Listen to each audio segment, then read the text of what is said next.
Hey guys, today I'm going to tell you how to hide App Store on iPhone.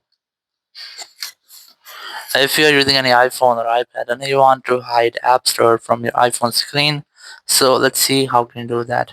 So you just have to simply open your settings app and go to screen time section. Here is select screen time and then select content and privacy restrictions. And you just have to enable this toggle to enable restrictions on your phone. Then select app installation and purchases. And here you'll get an option of installing app. You just have to select this, then select don't allow. So once I've selected don't allow, your iPhone will not be able to install any app on your iPhone, and it will delete or remove or hide App Store from your iPhone. You cannot get it in your home screen, or you can also not get it into your app library.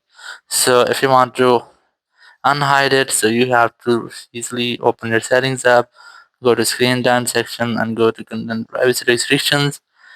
Go to app installation purchases, select installing apps and select allow.